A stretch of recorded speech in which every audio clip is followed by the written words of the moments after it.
বিশাল মরুপথ, পাহাড়ি পথ পাড়ি দিয়ে তায়েফের মরুজমিনে গেলেন কোরআনের দাওয়াত নিয়ে, ইমানের দাওয়াত নিয়ে। কিন্তু তায়েফের লোকেরা বিশ্বনবীর দাওয়াতকে শুধু প্রত্যাখ্যান করেই থামে নাই, তারা বিশ্বনবীর সাথে অত্যন্ত খারাপ আচরণ করেছে।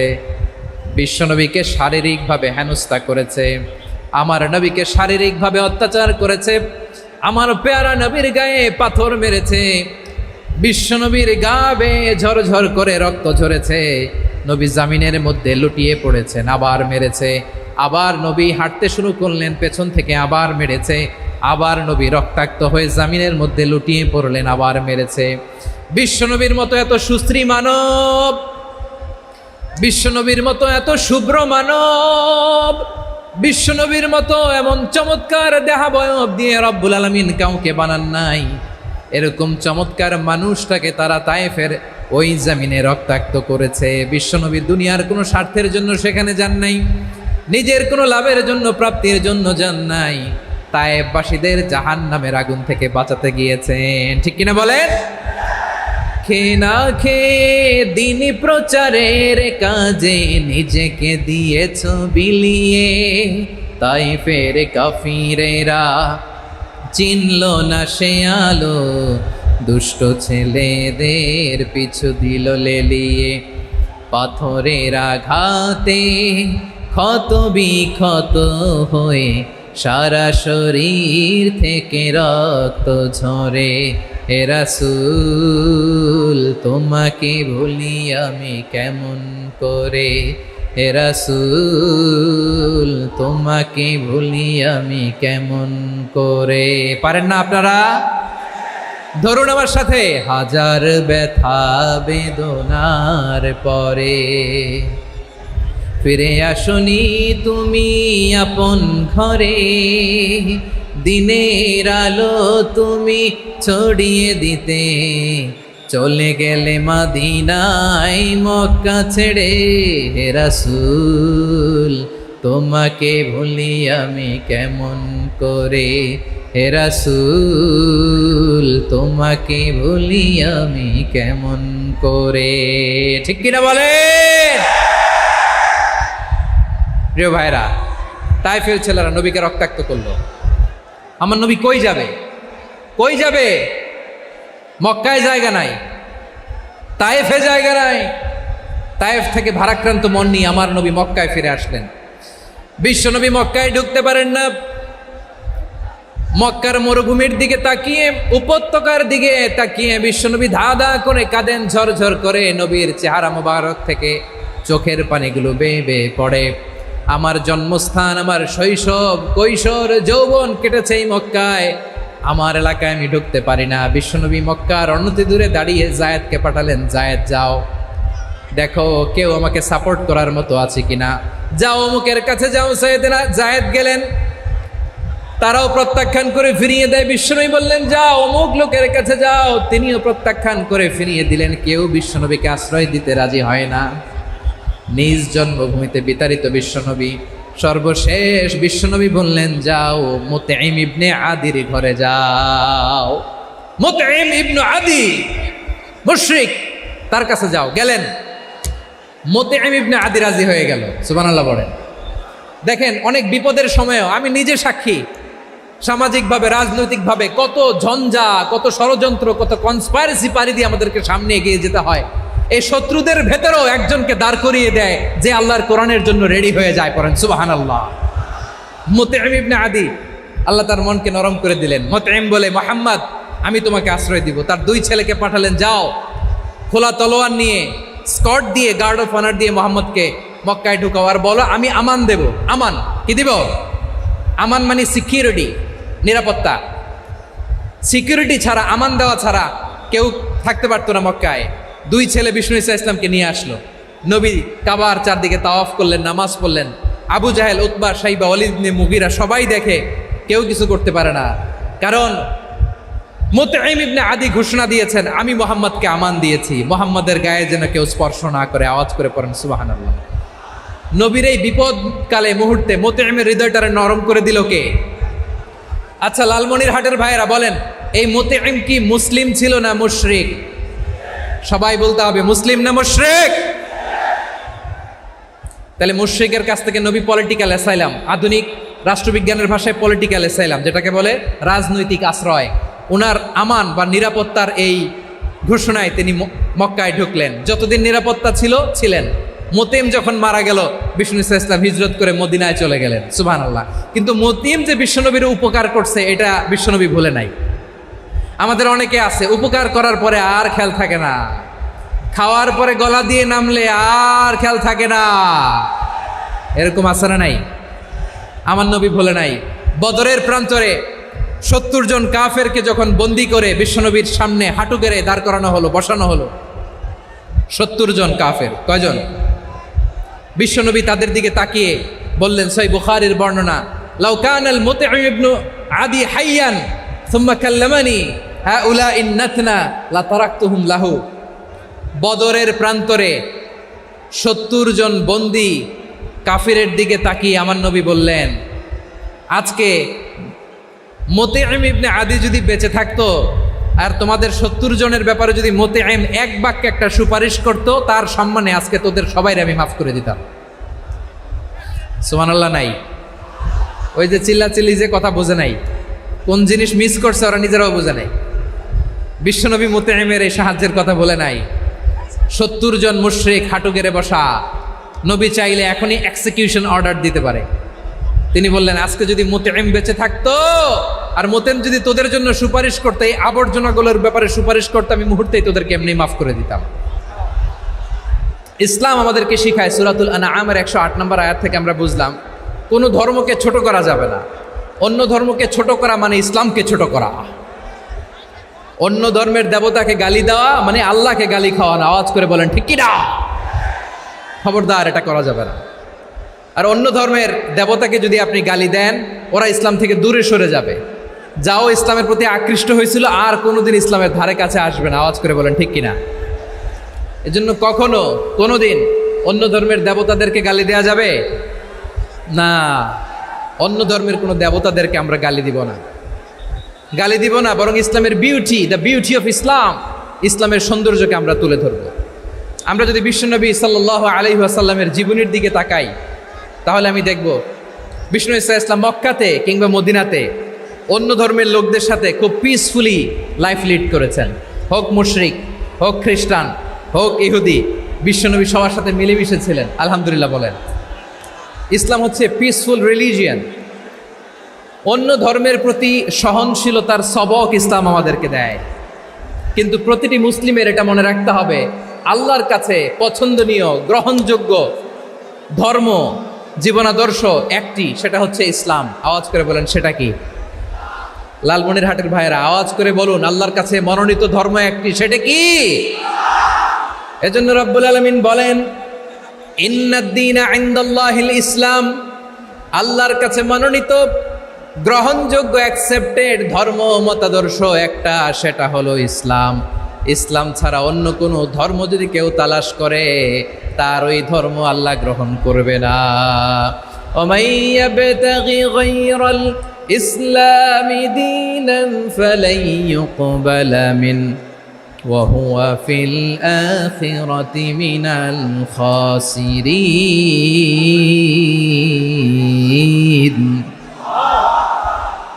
Whoever seek anything except Islam, that won't be accepted from him, and he will be loser in the day of judgment. কিয়ামতের দিন ইসলাম ছাড়া কেউ যদি অন্য কোনো ধর্ম তালাশ করেছে দুনিয়াতে, তার এই মতাদর্শ গ্রহণ করা হবে না। and he will be loser, সে হবে লুজার, ক্ষতিগ্রস্ত। হাই হাই কোম্পানির ম্যানেজার, ওর আমও শেষ, সালাও শেষ। আওয়াজ করে বলেন ঠিক কি না? এজন্য ইসলাম পেয়ে আমরা খুশি না বেজার? প্রত্যেক নামাজ শেষে আমরা আল্লাহরে বলি, আল্লাহ রাদিতু বিল্লাহি রাব্বা ওয়া বিল ইসলামি দীনা ওয়া বি মুহাম্মাদিন নাবিয়ান ওয়া রাসূলা। ও আল্লাহ, তোমারে রব হিসেবে পেয়ে আমরা খুশি। ও আল্লাহ, ইসলামকে ধর্ম হিসেবে পেয়ে আমরা খুশি। বিশ্বনবীকে আমাদের রাসূল পেয়ে আমরা খুশি। ঠিক কিনা বলেন? ইসলাম ছাড়া অন্য কোনো ধর্ম আমরা গ্রহণ করব না। ঠিক কিনা বলেন? আল্লাহর কাছে অ্যাকসেপ্টেড রিলিজিয়ান একটা, সেটা ইসলাম। তো বিশ্বনবী সাল্লাল্লাহু আলাইহি ওয়াসাল্লাম মক্কাতে কিংবা মদিনাতে খুব পিসফুলি এক্সিস্ট করেছেন, যে কোনো ধর্মের সাথে মিলেমিশে চলেছেন। তার প্রমাণ আমরা যদি রাসূল সাল্লাল্লাহু আলাইহি ওয়াসাল্লামের বায়োগ্রাফির দিকে তাকাই, তাহলে দেখব তিনি মুশরিকদের সাথে পিস ট্রিটি করেছেন, শান্তি চুক্তি, পিস ট্রিটি, পিস এগ্রিমেন্ট। আপনারা হুদাইবিয়ার সন্ধির নাম শুনেছেন? আমার লালমনিরহাটের কলিজার টুকরা ভাইয়েরা, হুদাইবিয়ার সন্ধির নাম আপনারা শোনেন নাই? ষষ্ঠ হিজরিতে বিষ্ণু ঈসা ইসলাম মুশরিকদের সাথে এই ট্রিটি করেছেন, চুক্তি। কাদের সাথে? মুশরিকদের সাথে। আমরা তো মুসলমান বসতে পারি না, আমরা দুই মুসলিম ভাই একসাথে বসে চা খেতে পারি না, গল্প করতে পারি না। বিষ্ণু ঈসা ইসলাম মুশরিকদের সাথে ট্রিটি করেছেন, হুদাইবিয়ার সন্ধি। এই সন্ধির আগে মক্কা থেকে কেউ মদিনায় যেতে পারে না, মদিনা থেকে কেউ মক্কায় যেতে পারে না। কিন্তু এই সন্ধির পরে ট্রাফিক স্বাভাবিক হয়ে গেল, মক্কার লোকেরা মদিনায় আসতে পারে, মদিনার লোকেরা মক্কায় আসতে পারে। এটাকে বলে সুলহে Hudaibiya, the peace agreement of Hudaibiya, শান্তি চুক্তি। আমরা পৃথিবীতে এখন অনেক শান্তি চুক্তির নাম শুনি, এগুলো সব the piece treaty of Hudaibiya থেকে কপি করা। আল্লাহু আকবার। তাহলে বিশ্বনবী সাল্লাল্লাহু আলাইহি সাল্লাম তিনি যে শান্তিপূর্ণ সহাবস্থানে বিশ্বাসী ছিলেন, মুসলমানেরা যে অন্য ধর্মের প্রতি সহনশীল, তার প্রমাণ হচ্ছে এই পিস ট্রিটি। বিষ্ণু ঈসা ইসলাম মদিনায় যে কি করলেন? মদিনায় যে বিষ্ণু ঈসা ইসলাম মদিনা চার্টার করলেন, মদিনা সনদ, সাহিফাতুল মদিনা, এটার বলে মদিনা চার্টার। যে ওয়েস্টে, ইউরোপে, আমেরিকাতে তারা অনেক চার্টার করে, এই সব চার্টার মদিনা চার্টার থেকে কপি করা। আওয়াজ করে পড়েন সুবহানাল্লাহ। বিষ্ণু ঈসা ইসলাম মদিনায় গেলেন, মদিনাতে মুসলিম, মুশরিক, ইয়াহুদি, এই তিন ধর্মের লোক মিলে সব স্টেক হোল্ডার যারা আছে সবাইকে নিয়ে বিষ্ণু ঈসা ইসলাম মদিনা চার্টার করলেন, মদিনা সনদ। পড়েন সুবহানাল্লাহ। শুধু তাই নয়, মক্কাতে বিশ্বনবী পিস এগ্রিমেন্ট করলেন, শান্তি চুক্তি মুশরিকদের সাথে। মদিনাতে যে বিশ্বনবী মদিনা চার্টার করলেন, মদিনা সনদ করলেন ইহুদিদের সাথে। আবার মদিনাতে বিশ্বনবী ইহুদিদের সাথে পিস ডায়ালগ করলেন, ইন্টারফেথ ডায়ালগ করলেন, আন্তধর্মীয় সংলাপ করলেন। যেই সংলাপের মূল ভিত্তি ছিল তাওহীদ। মূল ভিত্তি ছিল কি? তাওহীদ। বিশ্বনবী ইহুদিদেরকে ডাকলেন, আহ্বান করলেন, কুল ইয়া আহলাল কিতাবি তাআলাউ ইলা কালিমাতিন সাওয়াইন বাইনানা ওয়া বাইনাকুম আল্লা না'বুদা ইল্লাল্লাহ ওয়া লা নুশরিকা বিহি শাইআন ওয়া লা ইয়াত্তাখিযা বা'দুনা বা'দান আরবাবাম মিন দুনিল্লাহ فإن تولوا فقولوا اشهدوا بأننا مسلمون। সুবহানাল্লাহ পড়েন। বিশ্বনবী মদিনার ইহুদিদের ডেকে বললেন, ও ইহুদিরা, শোনো শোনো, আসো এমন একটা আদর্শের প্রশ্নে আমরা একত্রিত হই, যে আদর্শের প্রচার তোমাদের নবীরাও করেছে, আমিও করি, যে আদর্শের কথা তোমাদের পবিত্র ধর্মগ্রন্থগুলোতে আছে, আমার কোরআনেও আছে। সেটা হলো তাওহীদ। আমরা এক আল্লাহ ছাড়া কারো ইবাদত করব না, আল্লাহর সাথে কাউরে শরীক করব না, আল্লাহ ছাড়া কাউরে রব মানব না। পড়েন সুবহানাল্লাহ। তাহলে আমার প্রিয় লালমনিরহাটের ভাইরা, মদিনাতে যেয়ে তিনি মদিনা চার্টার করলেন, মদিনা সনদ, পিস ডায়ালগ করলেন, শান্তির সংলাপ, ইন্টারফেথ ডায়ালগ করলেন, আন্তধর্মীয় সংলাপ, যার ভিত্তি ছিল তাওহীদ। সুবহানাল্লাহ পড়েন। তাহলে অন্য ধর্মের প্রতি সব সময় ইসলাম সহনশীল, টলারেন্স। যদি আপনি দেখতে চান ইসলামের নবী বিশ্ব নবীর দিকে তাকান, ঠিক কিনা বলেন? আমরা তো সংখ্যালঘুদের রাইটস প্রোটেক্ট করার জন্য কত আইন বানাই, কত বৈঠক করি, কত সংবাদ সম্মেলন করি। বিশ্বনবী সাল্লাল্লাহু আলাইহি ওয়াসাল্লাম সংখ্যালঘুদের রাইটসের ব্যাপারে, অধিকারের ব্যাপারে যে কথা বলেছেন, শুনলে আপনি অবাক হয়ে যাবেন।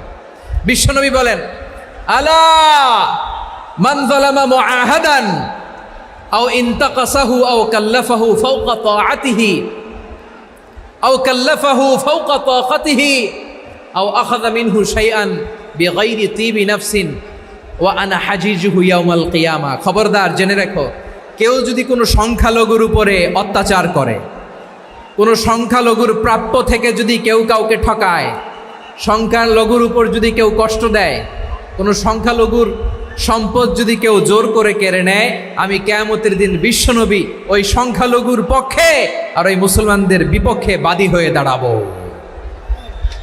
সুবহানাল্লাহ বলতে পারলেন না? আল্লাহু আকবার।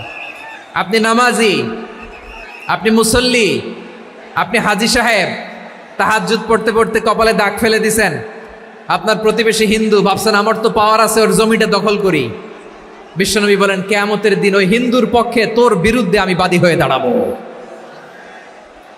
পৃথিবীর কোন ধর্মে এরকম স্টেটমেন্ট পাবেন? পাবেন? আপনি ভাবছেন আপনি নামাজ পড়লে হাজী সাহেব কপালে দাগ ফেলায় দিলে আপনি সেলসেলায় জান্নাতে চলে যাবেন না? খবরদার। বিশ্বনবী বলেন কোন সংখ্যালঘুর উপর যদি কেউ আক্রমণ করে, তার প্রাপ্য তাকে না দিয়ে যদি তাকে ঠকায়, তার উপর জুলুম করে, তার সম্পদ যদি কেড়ে নেয়, আমি নবী, তুমি মুসলিম হইতে পারো, মুসল্লি হইতে পারো, তার পক্ষে তোমার বিপক্ষে আল্লাহর দরবারে বাদী হয়ে দাঁড়াবো। আচ্ছা লালমনিরহাটের ভাইরা, কথা বুঝতে পারলে আওয়াজ করে উত্তর দেন। বিশ্বনবী যদি কারো বিপক্ষে দাঁড়ায় কিয়ামতের দিন, আই রিপিট, আমি আবারও বলছি, বিশ্বনবী যদি কিয়ামতের দিন কারো বিপক্ষে দাঁড়ায়, ও তো সেলসেলায়া জান্নাতি, তাই না? জান্নাতি না? যে নবীর সুপারিশ ছাড়া জান্নাতের গেটও দেখা যাবে না, ওই নবী যদি বলে তোর বিপক্ষে আমি বাদী হয়ে দাঁড়াবো, ওই জান্নাতে আর ঢোকার কোনো সুযোগ আমাদের থাকবে? এখানেই শেষ না আমার প্রিয় লালমনিরহাটের ভাইয়েরা, এখানেই শেষ নয়। বিশ্বনবী বলেন মান কাতালা মুআহাদান, বুখারীর বর্ণনা, মান কাতালা মুআহাদান লাম ইয়ারাহ রাইহাতাল জান্নাহ। কেউ যদি, কোনো মুসলিম যদি অন্যায়ভাবে কোনো সংখ্যালঘুকে হত্যা করে, কোনো হিন্দুকে হত্যা করে, কোনো বৌদ্ধরে হত্যা করে, অন্যায়ভাবে কোনো মুসলিম যদি কোনো সংখ্যালঘুরে হত্যা করে, জান্নাতে যাওয়া তো দূরের কথা, ওই মুসলিম জান্নাতের ঘ্রাণও পাবে না। সেই বুখারীর বর্ণনা, মান কাতালা মুআহাদান লাম ইয়ারাহ রাইহাতাল জান্নাহ ওয়া ইন্না রিহাহা লা ইউজাদু মিন মাসিরাতি 40 আমা। যে জান্নাতের ঘ্রাণ 40 বছর দূরের রাস্তা থেকেই পাওয়া যায়। সুবহানাল্লাহ পড়েন। প্রিয় ভাইরা, এখান থেকে জান্নাতে পৌঁছতে লাগবে 40 বছর। এত দূর, কত বছর? সবাই বলেন কত বছর? এখান থেকে জান্নাতে পৌঁছতে লাগবে 40 বছর। এত দূরে থাকতেই জান্নাতের ঘ্রাণ আপনার নাকে এসে ধাক্কা মারবে। বিশ্বনবী বলেন যে ব্যক্তি কোনো সংখ্যালঘুকে হত্যা করে, জান্নাতের ঘ্রাণ তো পাবেই, জান্নাতে তো ঢুকতে পারবেই না, জান্নাতের ঘ্রাণও তার নাকে লাগবে না। পড়েন নাউযুবিল্লাহ। তাহলে সংখ্যালঘুদের ব্যাপারে ইসলামে অধিকার দেয়া আছে না নাই? লালমনিরহাটের ভাইয়ের আওয়াজ করে বলেন, আমার সংখ্যালঘু হিন্দু ভাইদের রাইটস, অধিকার আমাদের ইসলামে প্রোটেক্টেড আছে না নাই? এখানেই শেষ না। বিষ্ণু ইসলাম আপনার অমুসলিম প্রতিবেশীর সাথে ভালো আচরণ করতে বলেছে। আমাদের হয় না, এটা মুসলিম পাড়া, ওটা বৌদ্ধ পাড়া, হয় না? অনেক সময় হয় না, এটা আমাদের মুসলিম পাড়া, ওইটা হিন্দু পাড়া, এরকম আছে না নাই? লালমনিরহাটে নাই না? আছে? হিন্দু যদি আপনার প্রতিবেশী হয় কি করবেন? ওরে কষ্ট দিবেন নাকি? কেন? ও তো হিন্দু, ও তো আমার আল্লাহরে ডাকে না, ওরে কষ্ট দিলে জায়েজ হবে না? খবরদার। বিষ্ণু ইসলাম বলেন মান কানা ইউমিনু বিল্লাহ ওয়াল ইয়াউমিল আখির ফালিউকরিম জারাহ। যে আল্লাহ বিশ্বাস করে আর আখিরাতে বিশ্বাস করে, সেজন্য প্রতিবেশীর সাথে ভালো আচরণ করে। সুবহানাল্লাহ। কলিজা জুড়ায় যায় না আমার নবীর কথাগুলো শুনলে? যে আল্লাহ বিশ্বাস করে, যে আখিরাতে বিশ্বাস করে, সেজন্য প্রতিবেশীর সাথে ভালো আচরণ করে। এখানে বলছে মুসলিম প্রতিবেশী বলছে, নামাজি প্রতিবেশী বলছে, আল্লাহওয়ালা প্রতিবেশী বলছে না। প্রতিবেশী আস্তিক হোক নাস্তিক হোক, প্রতিবেশী মুমিন হোক মুশরিক হোক, প্রতিবেশী হইলেই তার সাথে ভালো আচরণের দরকার আছে না নাই? আমার প্রিয় লালমনিরহাটের ভাইয়েরা, বিষ্ণু ইসলাম ওনার ইহুদি প্রতিবেশীদের দেখাশোনা করতেন। আওয়াজ না শোনা যাক, আমারও তো দেখা যায়, আমারও তো দেখা যায়। তাকায় থাকেন, তাকায় থাকলে সওয়াব হবে। কোরআনের কথা যেখান থেকে হয় এদিকে তাকায় থাকলেই বরকত। তাকায় থাকেন। জি জি, মাইক, আমি তো আর মাইক ঠিক করতে আসি না এদিকে, এই মাইক ঠিক করব, ওই মাইক ঠিক করব, ওদিকে পাইলট বলবে হুজুর চলে আসেন। জি বসুন বসুন, মাশাআল্লাহ, হ্যাঁ খুব শান্ত, ঠিক আছে। পুলিশ ভাইরা না খেয়ে দিনরাত আপনারা যাতে সুশৃঙ্খল একটা প্রোগ্রাম উপহার পান এটাই চেষ্টা করতেছে, আপনাদেরকে কষ্ট দিতে আসে নাই, একটু একটু সহযোগিতা করেন। জি মাশাআল্লাহ, হ্যাঁ ঠিক আছে। আমার প্রিয় ভাইরা, প্রতিবেশী আস্তিক হোক নাস্তিক হোক, মুসলিম হোক হিন্দু হোক, তার সাথে ভালো আচরণ করতে হবে। বিষ্ণু ইসা ইসলাম ওনার ইহুদি প্রতিবেশীর বাসায় যেতেন। কোন প্রতিবেশী? ইহুদি। আওয়াজ করে বলেন, কোন প্রতিবেশী? ইহুদি। এক ইহুদি কিশোর বিষ্ণু ইসা ইসলামের খেদমত করতে, ইহুদি ছেলে আমার নবীর খেদমত করতো, তারা ছিল নবীর প্রতিবেশী। তো অনেক দিন হয় ইহুদি ছেলেটা আসে না। বিষ্ণুনবী খোঁজ দিলেন, ঘটনা কি? একটা ইহুদি ছেলে না আমার খেদমতে আসতো, ছেলেটা কই? খোঁজ নিয়ে জানলেন ছেলেটা অসুস্থ। বিষ্ণু ইসা ইসলাম ওই ইহুদির বাড়িতে চলে গেলেন ওই ছেলেটাকে দেখা করার জন্য, ভিজিট করার জন্য। সুবহানাল্লাহ পড়বেন না? গেলেন, যে দেখে ইহুদি ছেলেটা মুমূর্ষ, যান যান যায় যায় ভাব, বিছানায় পড়ে আছে, তার বাবা দাঁড়ানো। বিশ্বনবী তার মাথার পাশে বসলেন, মাথায় হাত বুলিয়ে দিলেন, আর ছেলেটাকে বললেন আসলিম, হে ইহুদি ছেলে আসলিম, ইসলাম ধর্ম গ্রহণ করো। তো ছোট্ট ছেলে ভাবে আমরা ইহুদি, এখন ইসলাম ধর্ম গ্রহণ করলে আব্বা যদি বকা দেয়, ফানাযারা ইলা ওয়াজহি আবি, ছেলেটা তার বাবার চেহারার দিকে তাকালো, দেখি আব্বা কি কয়। আব্বা যদি বলে তাইলে ইসলাম ধর্ম গ্রহণ করবে। ইহুদি ছেলেটা তার বাবার দিকে যখন তাকালো, ওর বাবা বলে আতি আবুল কাসিম, আবুল কাসিম যা বলে তাই করো। আবুল কাসিম হচ্ছে বিষ্ণু ইসা ইসলামের একটা কুনিয়াত, উপনাম। আমার রাসূলের বড় ছেলের নাম ছিল কাসেম। যেমন দেখবেন আমাদের এলাকায় কারো ছেলের বড় ছেলের নাম যদি হয় আব্দুল্লাহ, এরা আব্দুল্লাহর বাপ বলে ডাকে। কারো বড় মেয়ের নাম যদি হয় ফাতেমা, এরা কি ডাকে? ফাতেমার বাপ বলে না? তো বিষ্ণু ইসা ইসলামের বড় ছেলের নাম ছিল কাসেম। ইহুদি বাবা বলল আতি আবুল কাসেম, আবুল কাসেম যা বলে তাই শোনো, মানে মোহাম্মদ যা বলে তাই শোনো। এই কথা শুনে ছেলে সাহস পাইছে, ছেলে আবার পড়তে আরম্ভ করলো আশহাদু আল্লাহ ইলাহা ইল্লাল্লাহ ওয়া আশহাদু আন্না মুহাম্মাদার রাসূলুল্লাহ, পড়েন আল্লাহু আকবার। বিশ্বনবীর আহ্বান শুনে ওই আহ্বানে সাড়া দিয়ে ইহুদি ছেলে শাহাদা পড়ে মুসলমান হয়ে গেল। তার হৃদয়টারে ইমানের নূর দিয়ে আলোকিত করে দিল কে? প্রিয় ভাইরা, এবার রাসূল সাল্লাল্লাহু আলাইহি ওয়াসাল্লাম বের হয়ে আসলেন ঘর থেকে, আর বললেন আলহামদুলিল্লাহিল্লাযী আনকাযাহু মিনান নার, প্রশংসা সে আল্লাহর যে আল্লাহ জাহান্নামে চলে যাচ্ছিল প্রায় এমন একটা লোককে মুহূর্তের মধ্যে কালেমায়ে শাহাদাতের বদৌলতে জান্নাতি বানায় দিলেন। আওয়াজ করে পড়েন সুবহানাল্লাহ। এই হাদিস থেকে আমরা কি শিখলাম? What is the moral of the story? এক নম্বর স্টোরি হলো, প্রতিবেশী ইহুদি হোক হিন্দু হোক, যাবেন, সুসম্পর্ক রাখবেন, উপহার দিবেন, বিপদে পাশে দাঁড়াবেন, তাইলেই তো আপনাদের প্রতি, মুসলমানদের প্রতি তারা আকৃষ্ট হবে, ঠিক কিনা বলেন? আপনি যদি হিন্দুদের সাথে বৌদ্ধদের সাথে নাই মিশেন, নাস্তিকের কাছে নাই যান, তো ইসলামের সৌন্দর্যটা ওরা বুঝবে কেমনে? আমার অনেক হিন্দু পরিচিত ভাই আছে, ওরা আমাদের ইফতারির প্রোগ্রামে এসে একসাথে ইফতারি করে। অনেক মদখোর আমার সাথে বসে একসাথে ডিনার করে, হাফ প্যান্ট পরা, গলায় স্বর্ণের চেইন, হাতে স্বর্ণের ব্রেসলেট, আইসা আমার সাথে ডিনার করছে, আছে এরকম। গাঁজাখোর, আমি বলি আসো, welcome welcome to my dinner, আসো বসো, বসলেই তো আমি ওর ডিএনএ, চিন্তার ডিএনএ চেঞ্জ করে দেওয়ার সুযোগ পাবো, চিল্লায় বলো ঠিক কি না? আসতে হবে আমার কাছে। Hour door is open, the door of Islam is open 24/7।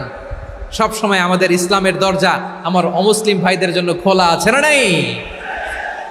এই হাদিস থেকে দুইটা শিক্ষা। এক নম্বর শিক্ষা, প্রতিবেশী মুসলিম হোক অমুসলিম হোক, যান, অসুস্থ হইলে একটু আপেল নিয়ে যান, আঙ্গুর নিয়ে যান, কমলা নিয়ে যান, তাদের সাথে ভালো আচরণ করেন।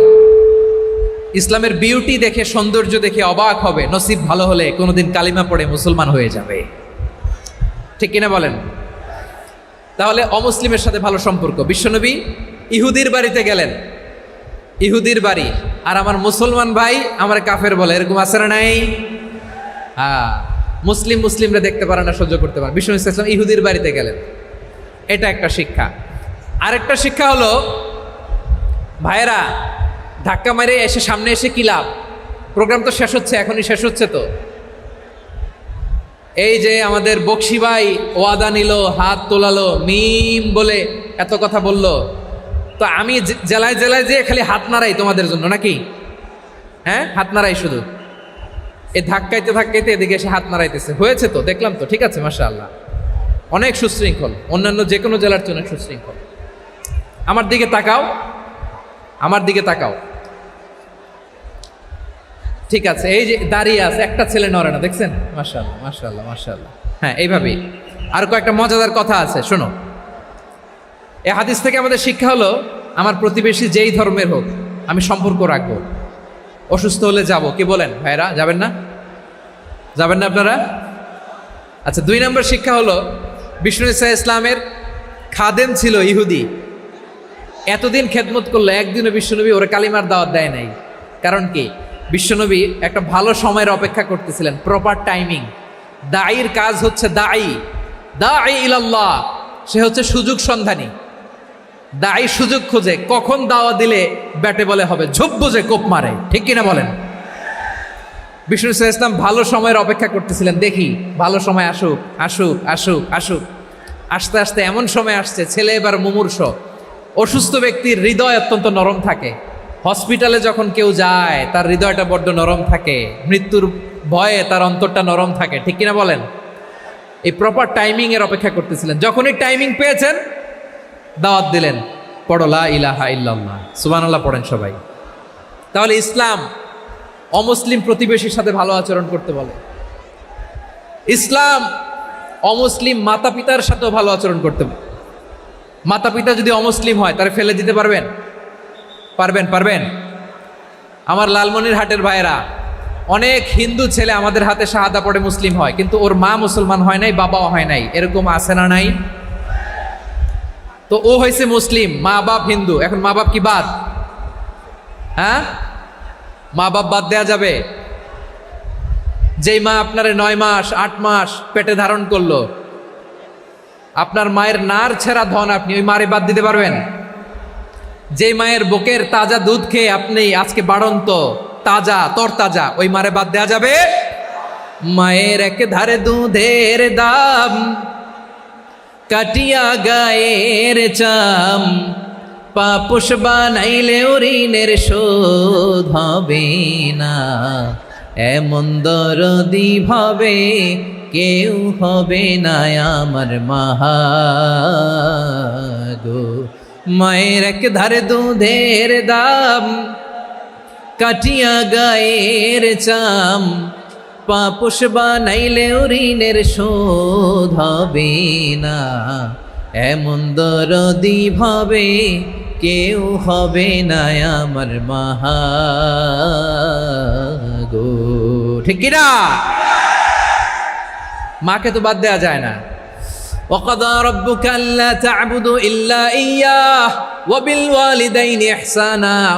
আল্লাহ বলে, অবধারিত 2টা ভার্ডিক্ট তোমাদের জন্য, এক আল্লাহর ইবাদত করবা আর মা বাবার প্রতি ইহসান করবা। আদেশটা কার? মা বাবার প্রতি ইহসান করতে হবে। আমার মা হিন্দু হোক, ভালো আচরণ করতে হবে, বৌদ্ধ হোক, ভালো আচরণ করতে হবে। আমার যে সমস্ত হিন্দু ভাইয়েরা মুসলিম হয়েছ, তোমাদের মা বাবা এখনো মুসলমান হয় নাই, তাদের সাথে ভালো আচরণ করতে হবে। আপনাদের খেদমত নিজে করতে হবে, অথবা খেদমতের ব্যবস্থা করাই দিতে হবে। মান্থলি যে খরচ লাগে এটা দিতে হবে। আরে তুমি এখন মুসলিম, তোমার মা বাবা হিন্দু, এখনই তো সুযোগ ইসলামের সৌন্দর্য দেখানো। এখন মা বাবা যদি দেখে, আরে এটা হিন্দু থাকতে তো বদমাইশ ছিল, বেয়াদব ছিল, কি এমন ধর্ম সে গ্রহণ করলো যেটা গ্রহণের সাথে সাথে সে পাল্টে গেল? কি এমন ধর্ম সে গ্রহণ করেছে যেটা তার জীবনকে আলোকিত করে দিয়েছে? নসিব ভালো হইলে তারাও কালিমা পড়ে মুসলমান হয়ে যাবে।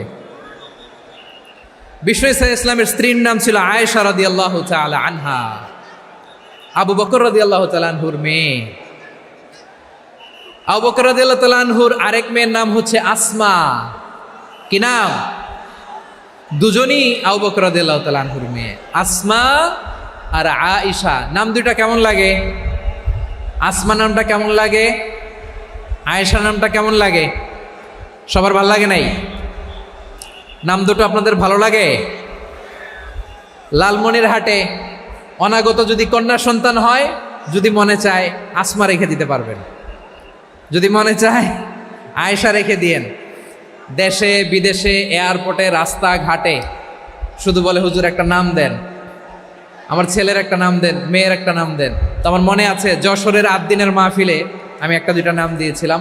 আজকে লালমনিরহাটের এই প্রোগ্রামে কন্যা সন্তান যদি হয় দুটা নাম দিলাম, আসমা কিংবা আয়েশা। ইনশাআল্লাহ পড়েন। দুজন বোন, এক মায়ের না, বাবা এক মা দুজন।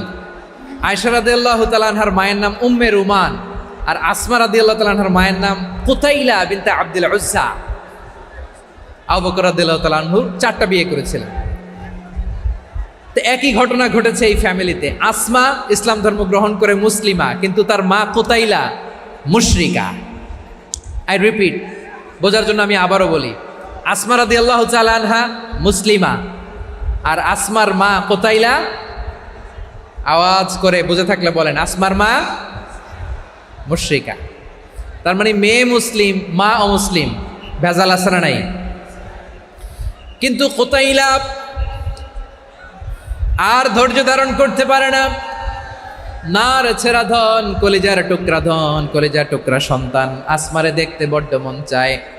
সাইয়েদনা আসমা রাদিয়াল্লাহু তাআলা আনহা মক্কা থেকে হিজরত করে মদিনায় চলে গেলেন হুদাইবিয়ার পর। যখন মক্কা মদিনার ট্রাফিক স্বাভাবিক হলো, মক্কার লোক মদিনায় যায়, মদিনার লোক মক্কায় আসে। কুতাইলা কলিজার টুকরা সন্তান আসমারে দেখার জন্য কিছু উপহার নিয়ে বিশাল মরুপথ পাড়ি দিয়ে মক্কা থেকে মদিনায় যায়। সুবহানাল্লাহ বলেন। এখন মা আসছে মেয়ের সাথে দেখা করতে, মেয়ে তো আর দেখা দেয় না। মেয়ে ভাবছে আমার মা তো মুশরিকা, অপবিত্রা, তার সাথে কি দেখা দেয়া যাবে? বিশ্বনবীর দরবারে চলে গেলেন। সুবহানাল্লাহ বলেন। কি সৌভাগ্যবান ছিল তারা, মাসলা জানার দরকার হলেই নবীর দরবারে চলে যেত। ঘরে বউয়ের সাথে ঝগড়া হলে নবীর দরবারে চলে যেত। অনেক সাহাবী বলে আমার পেটে ক্ষুধা লাগলো আমি নবীর কাছে চলে যেতাম, কারণ নবীর চেহারার দিকে তাকালেই আমার পেটের ক্ষুধা মিটে যেত। সাইয়েদনা আসমা রাদিয়াল্লাহু তাআলা আনহা বিশ্বনবীর কাছে চলে গেলেন, যে বললেন ইয়া রাসূলুল্লাহ ইয়া হাবিবাল্লাহ ইন্না উম্মি কাদিমাতুন ইলাইয়া ওয়া হিয়া রাগিবা। আমার মা মক্কা থেকে অনেক দূর মরুর পথ পাড়ি দিয়ে উপহার সামগ্রী নিয়ে মদিনায় আমার সাথে দেখা করতে এসেছে গো নবী। আমার জানতে বড্ড ইচ্ছে হয় আমি আমার মুশরিকা মায়ের সাথে একটু দেখা করতে পারবো কিনা। আফা আসিলুহা, আগে যেমনি আমি আমার মায়ের সাথে ভালো আচরণ করতাম, যেমনি আমি আমার মায়ের সাথে সদাচরণ করতাম গো নবী, এখন আমি মুসলিমা মা মুশরিকা, এখনো কি আগের মতো সদাচরণ করতে পারবো নাকি? বিশ্বনবী বললেন নাম সিলিহা, হ্যাঁ রে আসমা, অবশ্যই অবশ্যই, আগে ঠিক যেমন তুমি তোমার মায়ের সাথে ভালো আচরণ করতে এখনো তেমনি আগের মতো ভালো আচরণ করবা। আওয়াজ করে পড়েন সুবহানাল্লাহ। কি ইসলাম আমরা পেয়েছি, কত ব্রড মাইন্ডেড আমাদের ইসলাম, কত ওপেন মাইন্ডেড ইসলাম, কত ওপেন আপ করতে পারে, চিন্তা করতে পারেন। বিষ্ণু বললেন হ্যাঁ অবশ্যই, নাম সুলিহা, আগে যেমনি ভালো আচরণ করছো আসমা এখন ওই রকমই করো, পারলে আরো বাড়ায় করো। সুবহানাল্লাহ বলেন। তাহলে আমার যে হিন্দু ভাইয়েরা হিন্দু বোনেরা ইমানের বদৌলতে দৌলতে আপনি ধন্য হয়েছেন, আপনার আম্মা আব্বা এখনো মুসলমান হয় নাই, তাদের জন্য দোয়া করেন, তাদের জন্য দোয়া করেন, আল্লাহ যেন তাদেরকেও ইমানের দৌলত দান করে। আমরা সবাই পড়ি আমিন, আরো জোরে পড়েন আমিন। এখন বলেন ইসলাম কি ন্যারো মাইন্ডেড রিলিজিয়ান না ব্রড মাইন্ডেড? লালমনিরহাটের যুবক ভাইরা আওয়াজ করো, ইসলাম কি ন্যারো মাইন্ডেড না ব্রড মাইন্ডেড? কতটা ব্রড মাইন্ডেড দেখেন। বিশ্বনবী সাল্লাল্লাহু আলাইহি সাল্লাম অমুসলিমরা যদি নবীকে উপহার দিত ওই উপহারও বিশ্বনবী গ্রহণ করতেন। সুবহানাল্লাহ পড়েন। আপনার অমুসলিম বন্ধু যদি উপহার দেয় সেটাও আপনি নিতে পারবেন, যেটা নেওয়া জায়েজ। কিন্তু আপনার বন্ধু যদি আপনার মদের বোতল দেয় নিতে পারবেন? হ্যাঁ, মদের বোতল দিলে পারবেন না। আপনার বন্ধু যদি আপনার পর্ক দেয়, পর্ক শূকরের গোশত মিশ্রিত কোনো খাবার, ওটা নিতে পারবেন না। হালাল যে কোনো জিনিস নিতে পারবেন। বিশ্বনবী সাল্লাল্লাহু আলাইহি ওয়াসাল্লাম অমুসলিমদের দেয়া হাদিয়া গ্রহণ করতেন। কেমন নবী ছিলেন, আমার নবীরে চিনে নেন, আমার নবীর অ্যাটিটিউড জেনে নেন। বিশ্বনবী সাল্লাল্লাহু আলাইহি ওয়াসাল্লাম যখন কোনো জনপদে যেতেন 3টা অপশন নিয়ে যেতেন। প্রিয় ভাইয়ের আওয়াজ করে বলতে হবে, কোনো জনপদে গেলে আমার নবীর অপশন থাকতো কয়টা? আমার মতো 3 আঙ্গুল উঁচু করে দেখান আর বলুন, আমার নবী কোনো জনপদে গেলে কয়টা অপশন নিয়ে যেতেন? 1 নম্বর অপশন আসলিম তাসলাম। নতুন এলাকায় গেলে বলতেন আসলিম তাসলাম, ইসলাম ধর্ম গ্রহণ করো, শান্তিতে থাকবা, আমার ভাই হয়ে যাবো, আমরা ভাই ভাই। ইসলাম মানো, আমরা ভাই ভাই। অপশন নাম্বার কত? 1। যদি বলে না ইসলাম মানবো না, ওকে, অপশন নাম্বার 2, মুসলিম হওয়ার দরকার নাই, লা ইকরাহা ফিদ্দিন, ইসলামে কোনো বাড়াবাড়ি নাই। খ্রিস্টান আছো থাকো, বৌদ্ধ আছো থাকো, ইহুদি থাকতে চাও থাকো, কিন্তু আমরা যেহেতু রিজিওনাল সুপার পাওয়ার, আমাদের আন্ডারে থাকো, ট্যাক্স দিয়া থাকো, এটার বলে জিজিয়া। আলেম যারা আছেন বুঝবেন এটার আরবিতে কি বলে, জিজিয়া। You pay us the tax, we will give you the security. তোমরা ট্যাক্স দিবা, আমরা সিকিউরিটি দিব। ইসলাম, ইসলাম মানো শান্তিতে থাকবা, ভাই ভাই, আমরা ভাই ভাই। অপশন নাম্বার 2, ট্যাক্স দাও, আমরা নিরাপত্তা দিব, মুসলিম হওয়া লাগবে না। এখন 1 নাম্বারও মানে না, 2 নাম্বারও মানে না, মুসলিম হব না, ভালো, খ্রিস্টান থাকো, ট্যাক্স দাও, আমরা সিকিউরিটি দিব না, এইটাও মানি না। বিষ্ণু বলেন তাহলে তলোয়ার আমাদের আর তোমাদের মাঝে ফায়সালা করবে। মুসলিমও হবে না, ট্যাক্স দিবা, নিরাপত্তা দিব, আমরা সুপার পাওয়ার, আমাদের আন্ডারে থাকবে, এইটাও না। তাহলে তোমাদেরকে তো আমরা বিশ্বাস করতে পারি না, কখন না কখন বিশ্বাসঘাতকতা করো, কার সাথে মিলে হাত মিলাও, তলোয়ার আমাদের মাঝে ফায়সালা করবে। তখন তিনি জেহাদের সশস্ত্র সংগ্রামের ঘোষণা দিতেন। সুবহানাল্লাহ পড়েন।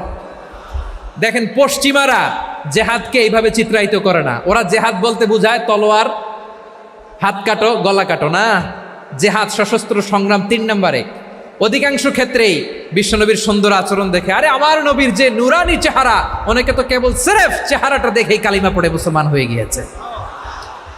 যারা মুসলিম হয় নাই তারা তাদের ইসলামেই বলবৎ ছিল, ট্যাক্স দিয়ে ইসলামের আন্ডারে ছিল। যারা এটাও মানে নাই ওইটাও মানে নাই, তাদের বিরুদ্ধে জেহাদ। বিষ্ণু ইসলাম 7ম হিজরিতে যখন খায়বার বিজয়ের পরে ইসলাম রিজিওনাল সুপার পাওয়ার হিসেবে আত্মপ্রকাশ করলো, বিশ্বনবী চিঠি লিখলেন অন্যান্য সুপার পাওয়ারের কাছে, রাষ্ট্রীয় চিঠি লেখে এক রাষ্ট্রপ্রধান আরেক রাষ্ট্রপ্রধানের কাছে, ঠিক কিনা বলেন? জানেন না আপনারা? এই যে 24-এর ছাত্র নাগরিক অভ্যুত্থানে, এই অভ্যুত্থান যখন শুরু হয়, আমি তখন সাউথ আফ্রিকাতে, একটা স্ট্যাটাস দিয়েছিলাম, কোটা নয় গোটা দেশ সংস্কার করা লাগবে। শুধু বাংলাদেশ নয়, সারা বিশ্বের বাংলা ভাষাভাষী লোকেরা এই আন্দোলনের সাথে সমর্থন তারা করেছে, এটাকে সাপোর্ট করেছে, তারা সমর্থন দিয়েছে। আমাদের ইউনাইটেড আরব আমিরাতের বাংলাদেশি ভাইয়েরা, তারা সেখানে রাস্তায় নেমে এসেছিল, জানেন? ওইখানে ডেমনস্ট্রেশন করা যায় না, সেখানকার সরকার তাদেরকে যাবজ্জীবন দিয়েছিল। তখন আমাদের এই যে প্রধান উপদেষ্টা ডক্টর মোহাম্মদ ইউনূস সরাসরি G2G বলে, এটারে G2G, government to government, G2G, উনি চিঠি লিখলেন যে তাদেরকে, ইউর হাইনেস, হে সম্মানিত আমির, আপনি আমার এই চিঠির কারণে আমার সম্মানে এই 53 জন বাংলাদেশিকে মাফ করে দেন। এই চিঠির বদৌলতে বেকসুর খালাস পেয়ে গিয়েছিল আমাদের ভাইরা। জানেন না এই ঘটনা আপনারা? তাহলে গভর্নমেন্ট টু গভর্নমেন্ট চিঠি দেওয়া হয়। 7ম হিজরিতে বিষ্ণু ইসলাম সব সুপার পাওয়ারের কাছে চিঠি দিলেন, রোমান সম্রাটের কাছে, পারস্য অধিপতির কাছে, মিশরের অধিপতির কাছে, সবার কাছে চিঠি লিখলেন। চিঠির ভাষা ছিল এরকম, মিন মুহাম্মাদিন রাসূলিল্লাহ ইলা মুকাউকিস আযীমিল কিবত, মুহাম্মদ রাসূলুল্লাহর পক্ষ থেকে মিশরের বাদশার কাছে, আসলিম তাসলাম, ইসলাম মানো শান্তিতে থাকবা, সালামুন আলা মান ইত্তাবা আল হুদা, শান্তি তার জন্য যে হেদায়েতের অনুসরণ করে। সুবহানাল্লাহ পড়েন। তো এই চিঠি অনেকে ভালোভাবে রিসিভ করেছে, অনেকে এই চিঠি পাওয়ার পরে নবীর কাছে আবার ইন রিটার্ন উপহার পাঠিয়েছে। কি পাঠিয়েছে? উপহার। মিশরের বাদশাহ মুকাউকিস, তিনি বিশ্বনবীকে বিশাল এক উপহারের ডালি পাঠিয়েছেন। মিশরের বাদশাহ মুকাউকিস ছিলেন ধর্মে খ্রিস্টান। লালমনিরহাটের ভাইয়েরা আওয়াজ করে বলেন, মিশরের বাদশাহ ধর্মে কি ছিল? খ্রিস্টান। কি উপহার দিয়েছিল আমার নবীকে?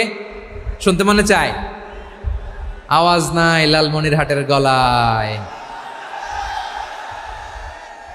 শুনতে মনে চায়? 1000 স্বর্ণ মুদ্রা, 1000 স্বর্ণ মুদ্রা, 2টা খ্রিস্টান দাসী, একজনের নাম মারিয়া বিনতে শামাউন আল কিবতিয়া, আরেকজনের নাম সিরিন বিনতে শামাউন আল কিবতিয়া। একজন খ্রিস্টান দাস 20 থান কাপড় জামা বানানোর জন্য, আমরা নবী যেন সেলাই করে জামা বানাতে পারে এজন্য 20 থান কাপড়, 20 থান ফাইন গার্মেন্ট, সুবহানাল্লাহ পড়বেন না? এরপরে একটা গাধা যেটার নাম ছিল উফাইর, আর একটা খচ্চর, এটার নাম ছিল দুলদুল। খচ্চর চিনেন? গাধা আর ঘোড়ার ক্রসিংয়ে যে প্রাণীটা দুনিয়াতে আসে এটার খচ্চর বলে। তো এই যে সুপার পাওয়ার, খ্রিস্টান বাদশার কাছে নবী চিঠি লিখলেন, ওই খ্রিস্টান বাদশাহ আমার নবীকে উপহার দিল, বিশ্বনবী এই উপহারগুলো সানন্দে গ্রহণ করেছে। সুবহানাল্লাহ পড়বেন না? তাহলে অমুসলিম কেউ যদি আপনাকে উপহার দেয়, হালাল উপহার হলে আপনি গ্রহণ করতে পারবেন। অনুরূপভাবে পারস্যের বাদশাহ, রোম সম্রাট বিশ্বনবীকে উপহার পাঠিয়েছেন, আমার নবী সবগুলো উপহার গিফট গ্রহণ করেছেন। সুবহানাল্লাহ বলেন। তাহলে প্রিয় লালমনিরহাট, আওয়াজ করে বলুন, ইসলাম কি ন্যারো মাইন্ডেড রিলিজিয়ন না ব্রড মাইন্ডেড? আম্মাজান আয়েশার কাছে মাসালা জানতে চায় মেয়েরা, হে আম্মাজান, অগ্নি উপাসকেরা তাদের ঈদের দিন নওরোজের সময় আমাদেরকে পাখি দেয়, নেওয়া যাবে? উনি বললেন, ওরা জবাই করে দিলে নেওয়া যাবে না, কিন্তু ওরা যদি ফলমূল এরকম খাবার দেয় এগুলো নেওয়া যাবে। তার মানে অমুসলিমদের দেয়া উপহার এটা গ্রহণ করা যায়। সুবহানাল্লাহ বলেন। শুধু তাই নয়, বিষ্ণু ঈসা ইসলাম অমুসলিমদের সাথে আর্থিক লেনদেনও করেছেন, ফিনান্সিয়াল ডিলিং করেছেন। অমুসলিমদের সাথে প্রয়োজনে আপনি ফিনান্সিয়াল ডিলিং করতে পারবেন। আমরা প্রায় দেখি বাজারের মিষ্টির দোকানগুলো আমার হিন্দু ভাইদের। লালমনিরহাটে মিষ্টির দোকান, দইয়ের দোকান কারা চালায়? হিন্দুরা চালায় না? তারপরে যে বারবার শপ, চুল কাটে যে নাপিত, অধিকাংশ নাপিতের দোকানে কারা? আমার হিন্দু ভাইরা। তা আপনি চুল কাটতে পারবেন কিনা? পারবেন কিনা বলেন? পারবেন। তার দোকান থেকে দই মিষ্টি কিনতে পারবেন কিনা? হ্যাঁ, আমার মুসলিম ভাইয়ের দোকান থাকলে ওইটারে আমি বেশি প্রায়োরিটি দিব, ঠিক কিনা? কিন্তু যদি তাদের সার্ভিস নিতে চান, প্রোডাক্ট নিতে চান, পারবেন। তার দলিল সহিহ বুখারী, আম্মা জান আয়েশা রাদিয়াল্লাহু তাআলা আনহা বলেন, ইশতারা রাসূলুল্লাহ সাল্লাল্লাহু আলাইহি ওয়াসাল্লাম মিন ইয়াহুদিয়িন তুআমান ওয়া রাহানাহু দিরআহু মিন হাদিদ। রাসূল সাল্লাল্লাহু আলাইহি ওয়াসাল্লাম এক ইহুদির কাছ থেকে, কার কাছ থেকে? সবাই বলে নাই কার কাছ থেকে? আমার নবী, পেয়ারা নবী এক ইহুদির কাছ থেকে জব কিনেছিল, জব, বার্লি, যেটা দিয়ে রুটি বানায়। ওই জবের দাম দেওয়ার টাকা পয়সা নবীর কাছে ছিল না, ফলে নবী ওনার একটা পোশাককে মর্গেজ রেখেছিলেন, মর্গেজ, বন্ধক, যে এখন এটার দাম দিতে পারবো না, কয়েক কেজি বার্লি নিয়ে যাই আর বন্ধক হিসেবে আমার জামাটা রেখে গেলাম, যেই দিন দাম দিব ওই দিন জামাটা ছুটায় নিয়ে যাব। সুবহানাল্লাহ পড়বেন না? বাকিতে নিছিলেন, বাকিতে। দিরআহু মিন হাদিদ, লোহার তৈরি বর্ম, মানে যুদ্ধের পোশাক, লোহা দিয়ে বানানো। বিশ্বনবী বললেন, কয়েক কেজি জব দাও, টাকাটা পরে দিব, এখন টাকা নাই, বন্ধক হিসেবে, মর্গেজ হিসেবে আমার জামা রেখে গেলাম, যখন টাকা দিব জামা ছুটায় নিব। আওয়াজ করে বলতে হবে সুবহানাল্লাহ। এ থেকে বোঝা গেল অমুসলিমদের সাথে ফিনান্সিয়াল ডিলিং করা যায়, অর্থনৈতিক লেনদেন করা যায়, কেনাবেচা করা যায়, প্রোডাক্ট কেনা যায়। এমনকি আমাদের মসজিদে নববীতে বারান্দায় আপনার একটা অটোমেটিক ফ্লাইং আমব্রেলা দেখছেন? সূর্য যখন বাড়ে মসজিদে নববীর বারান্দায়, ইয়ার্ডের মধ্যে অটোমেটিক্যালি কিছু আমব্রেলা আছে, সাঁ করে খুলে যায়, আর সূর্যের তাপ লাগে না। আবার সন্ধ্যাবেলায় এই আমব্রেলাগুলো ওরা ক্লোজ করে ফেলে, দেখেন নাই না? দেখছেন? এই মসজিদে নববীকে সর্বোচ্চ উন্নত মানের কনস্ট্রাকশন ইনফ্রাস্ট্রাকচারে ডেভেলপ করার জন্য কর্তৃপক্ষ কিছু অমুসলিম ইঞ্জিনিয়ারের, ডিজাইনারের সহায়তা নিয়েছিল। সুবহানাল্লাহ বলেন। কোন দলিলের ভিত্তিতে? এই দলিলের ভিত্তিতে যে বিষ্ণু ঈসা ইসলাম অমুসলিমদের সাথেও লেনদেন করেছেন। আওয়াজ করে বলতে হবে আল্লাহু আকবার। শুধু তাই নয়, ইন কেস অফ ইমার্জেন্সি, প্রয়োজনে ইসলামের খাতিরে, ইসলামকে সামনের দিকে এগিয়ে নিয়ে যাওয়ার জন্য অমুসলিমদের সাপোর্ট নেওয়া জায়েজ আছে। সুবহানাল্লাহ বলেন। অমুসলিমদের সাপোর্ট নেয়া, তাদের থেকে অর্থ নেয়া, পলিটিক্যাল সাপোর্ট, পলিটিক্যাল অ্যাসাইলাম নেওয়া জায়েজ আছে। আমাদের অনেক বিশ্ববরেণ্য দায়ীরা আমেরিকায় অস্থায়ীভাবে অ্যাসাইলাম নিয়ে থাকে, নিজের দেশে গেলে ফাঁসিতে ঝুলাই দিবে। যুগ যুগ ধরে দায়ীদের উপরে এরকম অত্যাচার আর নির্যাতন আছে না নাই? মিশরের অনেক দায়ীরা পাশ্চাত্যে যেয়ে থাকে, এই যে তারা পলিটিক্যাল অ্যাসাইলাম নিয়ে থাকে, রাজনৈতিক আশ্রয়, এটা জায়েজ আছে না? এটা যে জায়েজ আছে তার প্রমাণ স্বয়ং বিশ্বনবী সাল্লাল্লাহু আলাইহি ওয়াসাল্লাম পলিটিক্যাল সাপোর্ট নিয়েছিলেন অমুসলিমদের কাছ থেকে। সুবহানাল্লাহ বলেন। খুব মজাদার একটা ঘটনা, শুনবেন? আপনাদের আগ্রহ দেখে তো মনে হয় না শোনার ইচ্ছা আছে। আছে আছে, গলায় জোর আছে। লিল্লাহি তাকবীর, লিল্লাহি তাকবীর, নারে তাকবীর। মাশাআল্লাহ। আমার ভাইরা, বিশ্বনবীর বয়স তখন প্রায় 51 বছর। কত বছর? বিশ্বনবীর সবচেয়ে কাছের মানুষ খাদিজা রাদিয়াল্লাহু তাআলা আনহা ইন্তেকাল করেছেন। বিশ্বনবী বড্ড কষ্ট পেলেন, হৃদয়টা ভেঙে খান খান। যিনি ঘরের ভেতরে বিশ্বনবীকে সান্ত্বনা দিতেন, ভালোবাসা দিতেন, বাইরে গেলে কুরাইশরা বকাঝকা করে, অত্যাচার করে, কিন্তু আম্মাজান খাদিজা রাদিয়াল্লাহু তাআলা আনহা ঘরটারে এমন শান্তির নীর বানায় রেখেছেন, এই ঘরের ভিতরে ঢুকলে বিশ্বনবীর কলিজাটা ঠান্ডা হয়ে যেত। এজন্য রব্বুল আলামিন বলেন, খাদিজা, ও আমার বান্দি খাদিজা, জান্নাতে এমন স্পেশাল একটা ঘর আমি তোমার জন্য রেডি করে রেখেছি। ওই ঘরের মধ্যে কোনো আওয়াজ নাই, ওই ঘরের মধ্যে কোনো নয়েজ নাই, ওই ঘরে কোনো বিশৃঙ্খলা নাই। কারণ মক্কার জমিনে আমার নবী কুরাইশদের বিশৃঙ্খলা, নয়েজ আর ঝামেলাগুলোকে উপেক্ষা করে যখন তোমার ঘরের ভিতরে ঢুকতো, ঘরটারে তুমি শান্তির নীর, ঠান্ডা, নীরব, নিস্তব্ধ, নিঝুম আর শান্তির নীর বানিয়ে রেখেছ। এজন্য জান্নাতে স্পেশাল একটা শান্তির নীর আমি তোমারে উপহার দেব। ওই প্রিয়তমা স্ত্রী খাদিজা ইন্তেকাল করলেন, বিশ্বনবীর হৃদয় ভেঙে খান খান। আবার ওনার চাচা আবু তালেব ইন্তেকাল করলেন, যিনি পলিটিক্যাল শেল্টার দিতেন নবীকে। কে দিতেন? আবু তালেবের ভয়ে, বিশ্বনবীর এই চাচার ভয়ে কোনো মুশরিক নবীর গায়ে হাত দেওয়ার সাহস পায় নাই। এখন স্ত্রীও নাই, চাচাও নাই, নবীকে আশ্রয় দেওয়ার কেউ নাই। নবীর চারদিকে অন্ধকার, নবী এখন কই যাবেন? আমার পেয়ারা নবী নতুন স্টেশন খুঁজতেছেন, নতুন দাওয়াতি প্ল্যাটফর্ম খুঁজতেছেন। তিনি যায়েদ বিন হারেসা রাদিয়াল্লাহু তাআলা আনহুকে নিয়ে মক্কার পাশের একটা নেইবরিং সিটি তায়েফে চলে গেলেন। কোথায় চলে গেলেন? লালমনিরহাটের ভাইয়ের আওয়াজ করে বলেন, কোথায় গেলেন? তায়েফে চলে গেলেন দিনের দাওয়াত দেওয়ার জন্য। কি দেওয়ার জন্য? নাকি জমি কিনতে গেছিলেন? জমি কিনতে, দুনিয়ার যশ খ্যাতির জন্য, নিজের কোনো লাভের জন্য? তায়েফবাসীদেরকে জাহান্নামের আগুন থেকে বাঁচানোর জন্য। আওয়াজ করে বলতে হবে, ঠিক কিনা? বিশ্বনবী বিশাল মরুপথ, পাহাড়ি পথ পাড়ি দিয়ে তায়েফের মরুজমিনে গেলেন কোরআনের দাওয়াত নিয়ে, ইমানের দাওয়াত নিয়ে। কিন্তু তায়েফের লোকেরা বিশ্বনবীর দাওয়াতকে শুধু প্রত্যাখ্যান করেই থামে নাই, তারা বিশ্বনবীর সাথে অত্যন্ত খারাপ আচরণ করেছে। বিশ্বনবীকে শারীরিকভাবে হেনস্থা করেছে, আমার নবীকে শারীরিকভাবে অত্যাচার করেছে, আমার পেয়ারা নবীর গায়ে পাথর মেরেছে, বিশ্বনবীর গা বেয়ে ঝরঝর করে রক্ত ঝরেছে, নবী জামিনের মধ্যে লুটিয়ে পড়েছেন, আবার মেরেছে, আবার নবী হাঁটতে শুরু করলেন, পেছন থেকে আবার মেরেছে, আবার নবী রক্তাক্ত হয়ে জামিনের মধ্যে লুটিয়ে পড়লেন, আবার মেরেছে। বিশ্বনবীর মতো এত সুশ্রী মানব, বিশ্বনবীর মতো এত শুভ্র মানব, বিশ্বনবীর মতো এমন চমৎকার দেহাবয়ব দিয়ে রব্বুল আলামিন কাউকে বানান নাই।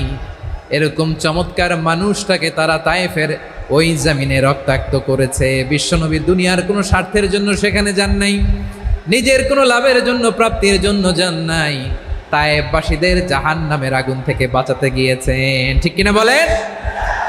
খেয়ে না খেয়ে দিন প্রচারের কাজে নিজেকে দিয়েছ বিলিয়ে, তায়েফের কাফিরেরা চিনল না সে আলো, দুষ্ট ছেলেদের পিছু দিল লেলিয়ে, পাথরের আঘাতে ক্ষত বিক্ষত হয়ে সারা শরীর থেকে রক্ত ঝরে। হে রাসূল তোমাকে ভুলি আমি কেমন করে, হে রাসূল তোমাকে ভুলি আমি কেমন করে। পারেন না আপনারা? ধরুন আমার সাথে, হাজার ব্যথা বেদনার পরে ফিরে আসনি তুমি আপন ঘরে, দিনের আলো তুমি ছড়িয়ে দিতে, চলে গেলে মদিনায় মক্কা ছেড়ে। হে রাসূল তোমাকে ভুলি আমি কেমন করে, হে রাসূল তোমাকে ভুলি আমি কেমন করে। ঠিক কিনা বলেন? প্রিয় ভাইরা, তাইফের ছেলেরা নবীকে রক্তাক্ত করলো। আমার নবী কই যাবে? কই যাবে? মক্কায় জায়গা নাই, তায়েফে জায়গা নাই। তায়েফ থেকে ভারাক্রান্ত মন নিয়ে আমার নবী মক্কায় ফিরে আসলেন। বিশ্ব নবী মক্কায় ঢুকতে পারেন না। মক্কার মরুভূমির দিকে তাকিয়ে, উপত্যকার দিকে তাকিয়ে বিশ্বনবী ধা ধা করে কাঁদেন, ঝরঝর করে। নবীর চেহারা মোবারক থেকে চোখের পানিগুলো বেয়ে বেয়ে পড়ে। আমার জন্মস্থান, আমার শৈশব, কৈশোর, যৌবন কেটেছে এই মক্কায়। আমার এলাকায় আমি ঢুকতে পারি না। বিশ্বনবী মক্কার অনতি দূরে দাঁড়িয়ে জায়েদকে পাঠালেন, জায়েদ যাও দেখো কেউ আমাকে সাপোর্ট করার মতো আছে কিনা, যাও অমুকের কাছে যাও। জায়েদ গেলেন, তারাও প্রত্যাখ্যান করে ফিরিয়ে দেয়। বিশ্বনবী বললেন যাও অমুক লোকের কাছে যাও, তিনিও প্রত্যাখ্যান করে ফিরিয়ে দিলেন। কেউ বিশ্বনবীকে আশ্রয় দিতে রাজি হয় না। নিজ জন্মভূমিতে বিতাড়িত বিশ্বনবী, সর্বশেষ বিশ্বনবী বললেন যাও মুতঈম ইবনে আদির ঘরে যাও। মুতঈম ইবনে আদি মুশরিক, তার কাছে যাও। গেলেন, মুতঈম ইবনে আদি রাজি হয়ে গেল। সুবহানাল্লাহ বলেন। দেখেন, অনেক বিপদের সময়ও আমি নিজে সাক্ষী, সামাজিকভাবে রাজনৈতিকভাবে কত ঝঞ্ঝা, কত ষড়যন্ত্র, কত কনস্পাইরেসি পাড়ি দিয়ে আমাদেরকে সামনে এগিয়ে যেতে হয়। এই শত্রুদের ভেতরেও একজনকে দাঁড় করিয়ে দেয় যে আল্লাহর কোরআনের জন্য রেডি হয়ে যায়। পড়েন সুবহানাল্লাহ। মুতঈম ইবনে আদি, আল্লাহ তার মনকে নরম করে দিলেন। মুতঈম বলে, মুহাম্মদ আমি তোমাকে আশ্রয় দিব। তার দুই ছেলেকে পাঠালেন, যাও খোলা তলোয়ার নিয়ে, স্কট দিয়ে, গার্ড অফ অনার দিয়ে মোহাম্মদকে মক্কায় ঢুকাও, আর বলো আমি আমান দেব। আমান কি দিব? আমান মানে সিকিউরিটি, নিরাপত্তা। সিকিউরিটি ছাড়া, আমান দেওয়া ছাড়া কেউ থাকতে পারতো না মক্কায়। দুই ছেলে বিষ্ণু ইসা ইসলামকে নিয়ে আসলো। নবী কাবার চারদিকে তাওয়াফ করলেন, নামাজ পড়লেন। আবু জাহেল, উতবা, শাইবা, ওয়ালিদ ইবনে মুগীরা সবাই দেখে, কেউ কিছু করতে পারে না। কারণ মুতঈম ইবনে আদি ঘোষণা দিয়েছেন, আমি মুহাম্মদকে আমান দিয়েছি, মুহাম্মদের গায়ে যেন কেউ স্পর্শ না করে। আওয়াজ করে পড়েন সুবহানাল্লাহ। নবীর এই বিপদকালে মুহূর্তে মুতঈমের হৃদয়টারে নরম করে দিল কে? আচ্ছা, লালমনিরহাটের ভাইয়েরা বলেন, এই মুতঈম কি মুসলিম ছিল না মুশরিক? সবাই বলতে হবে মুসলিম না মুশরিক? তাহলে মুশরিকের কাছ থেকে নবী পলিটিক্যাল অ্যাসাইলাম, আধুনিক রাষ্ট্রবিজ্ঞানের ভাষায় পলিটিক্যাল অ্যাসাইলাম, যেটাকে বলে রাজনৈতিক আশ্রয়, ওনার আমান বা নিরাপত্তার এই ঘোষণায় তিনি মক্কায় ঢুকলেন। যতদিন নিরাপত্তা ছিল ছিলেন। মুতঈম যখন মারা গেল, বিষ্ণু ইসলাম হিজরত করে মদিনায় চলে গেলেন। সুবহানাল্লাহ। কিন্তু মুতঈম যে বিশ্বনবীর উপকার করছে এটা বিশ্বনবী ভুলে নাই। আমাদের অনেকে আছে উপকার করার পরে আর খেয়াল থাকে না, খাওয়ার পরে গলা দিয়ে নামলে আর খেয়াল থাকে না। এরকম আছে না নাই?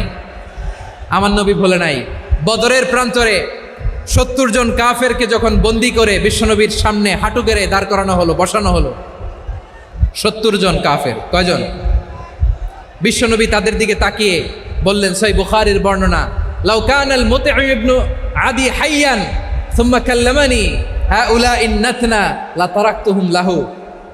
বদরের প্রান্তরে 70 জন বন্দী কাফিরের দিকে তাকিয়ে আমার নবী বললেন, আজকে মুতঈম ইবনে আদি যদি বেঁচে থাকতো আর তোমাদের 70 জনের ব্যাপারে যদি মুতঈম এক বাক্যে একটা সুপারিশ করতো, তার সম্মানে আজকে তোদের সবাইকে আমি মাফ করে দিতাম। সুবহানাল্লাহ নাই?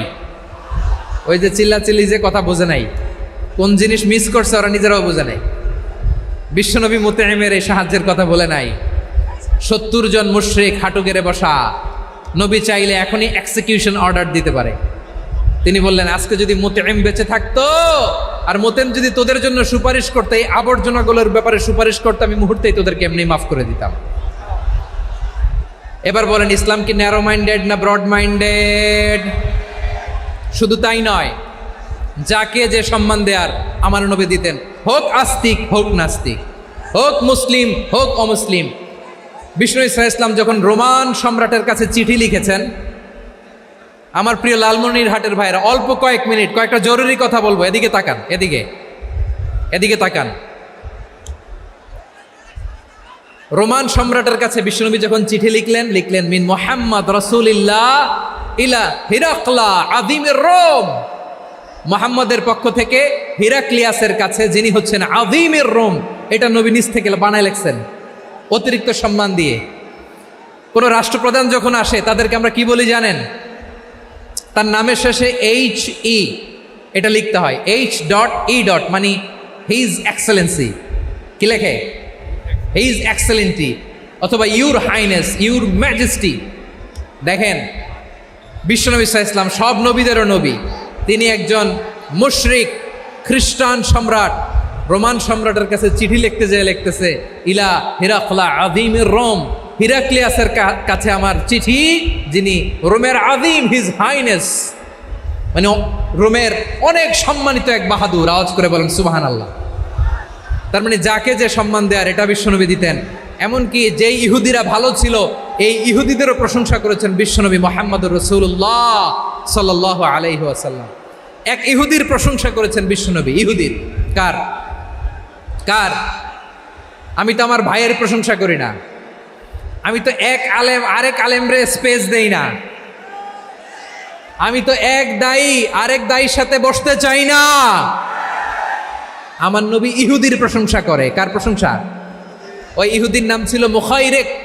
সিরাত গ্রন্থ ঘাটলে পাবেন। তিনি বলেছেন, মুখাইরেক খাইরু ইয়াহুদ, Mukhayriq is the best of the Jews. জুইশদের মধ্যে সে সবচেয়ে ভালো। কেন প্রশংসা করলেন তার? এর কারণ মদিনা চার্টারে কথা ছিল সব ধর্মের মুসলিম, মুশরিক, ইহুদিরা মিলে মদিনাকে রক্ষা করবে। কিন্তু তৃতীয় হিজরিতে যখন উহুদের যুদ্ধ শুরু হলো, সবার কথা ছিল যেই আক্রমণ করে আমরা মদিনাকে বাঁচাবো। কোন শহরকে বাঁচাবো? মদিনাকে। কিন্তু কুরাইশরা যখন অ্যাটাক করলো, ইহুদিরা আর আসে না, ইহুদিরা আর বেরোয় না। বিষ্ণু বললেন, ওহে ইহুদিরা, তোমরা না চুক্তি করলে আমার সাথে যে মদিনা বাঁচাতে সবাই ঝাঁপিয়ে পড়বো, আসো। একটা ইহুদিও বেরোয় না, কেউ আসে না সেদিন, একজন ছাড়া। তার নাম মুখাইরেক। তার নাম কি? মুখাইরেক বাহাদুরের মতো ঘোড়সাওয়ার হয়ে বেরিয়ে গেলেন এবং বললেন, গোটা ইহুদি সাম্রাজ্যের একজনও যদি না আসে, আমি মুখাইরেককে কেউ ঘরে আটকে রাখতে পারবে না। বেরিয়ে আসলেন, এসে বললেন, আমি মুহাম্মদের পক্ষে যুদ্ধ করব। আমি মারা গেলে আমার সম্পদ আমার উত্তরাধিকারীরা পাবে না, আমার সম্পদ তোমরা মুহাম্মদকে দিয়ে দিবা। সুবহানাল্লাহ বলেন।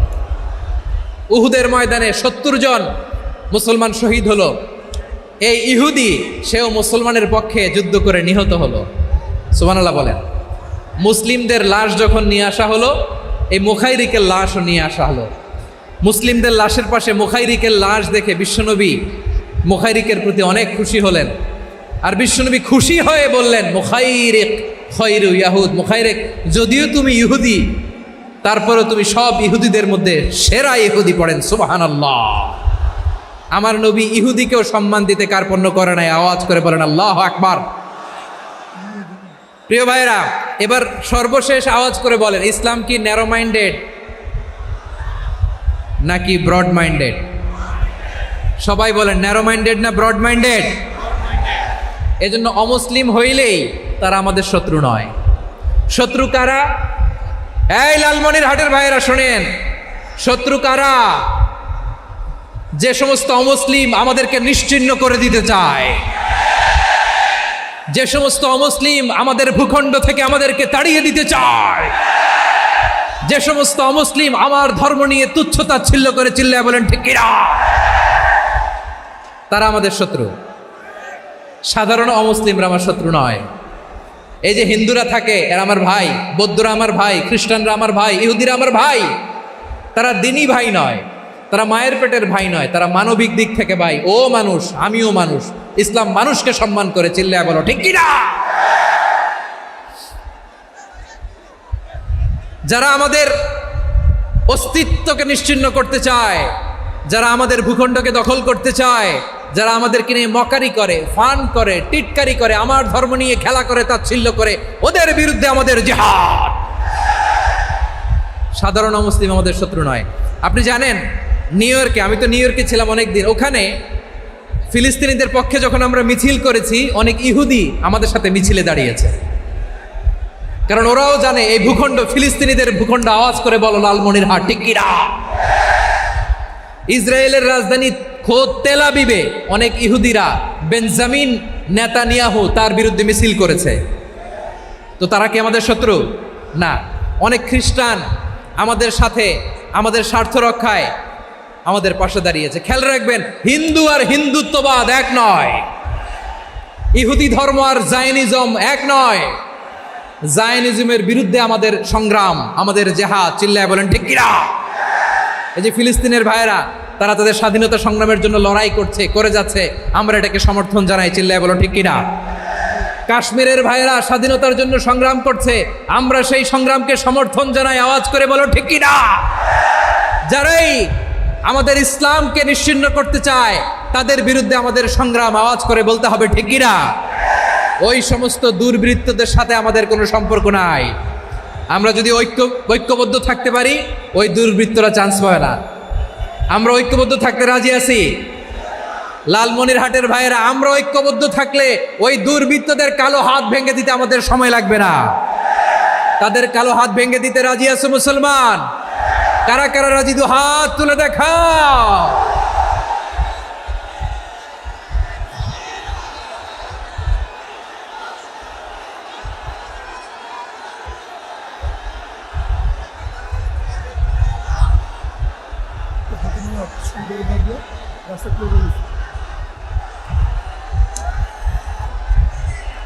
আমার প্রাণপ্রিয় লালমনিরহাটের ভাইয়েরা, শত্রু কাফের আর অশত্রু কাফেরের মধ্যে পার্থক্য আছে না নাই?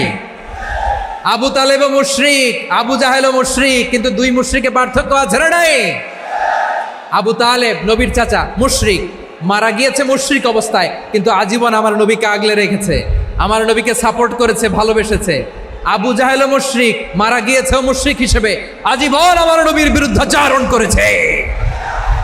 আবু জাহেলের শক্তি, সামর্থ্য, স্ট্র্যাটেজি, প্ল্যান সব আমার নবীর বিরুদ্ধে ছিল। এই আবু জাহেলের কারণে একটা দিন শান্তিতে আমার নবী মক্কায় ঘুমাতে পারে নাই, চিল্লায় বলেন ঠিক কিনা? এজন্য রব্বুল আলামিন বলেন, লা ইয়ানহাকুমুল্লাহু আনিল্লাযীনা লাম ইউকাতিলুকুম ফিদ-দীনি ওয়া লাম ইখরিজুকুম মিন দিয়ারিকুম আন তাবাররুহুম ওয়া তুকসিতু ইলাইহিম ইন্নাল্লাহা ইউহিব্বুল মুকসিতিন। আল্লাহ বলে, গোলামেরা শোনো শোনো, যে সমস্ত অমুসলিম তোমাদের সাথে ধর্মযুদ্ধে লিপ্ত হয় না, তোমাদের বিরুদ্ধে যে সমস্ত অমুসলিম অস্ত্র ধরে না, যে সমস্ত অমুসলিম তোমাদেরকে তোমাদের জন্মস্থান থেকে, ভূখণ্ড থেকে তাড়িয়ে দেয় না, তাদের সাথে ভালো আচরণ করতে আমি আল্লাহ নিষেধ করি নাই। তাদের সাথে সদাচরণে কোনো নিষেধাজ্ঞা নাই, বরং তাদের সাথে সদাচরণ করো, এটাই আমি আল্লাহ চাই। তাহলে আমার যে অমুসলিমরা আমাদের সাথে শত্রুতা করে না, তুচ্ছতাচ্ছিল্য করে না, আমাদের ভূমি থেকে আমাদেরকে উচ্ছেদ করতে চায় না, আমাদের বিরুদ্ধে অস্ত্র ধরে না, ওই অমুসলিম ভাইদের সাথে আমাদের কোনো দ্বন্দ্ব আছে? কোনো বিরোধ আছে? বরং আছে ভালোবাসা। বরং আছে কি? এই ভালোবাসা দিয়ে আমরা বিশ্ব জয় করব। রাজি আছো মুসলমান? আমাদের পুঁজি ভালোবাসা। আমাদের পুঁজি কি?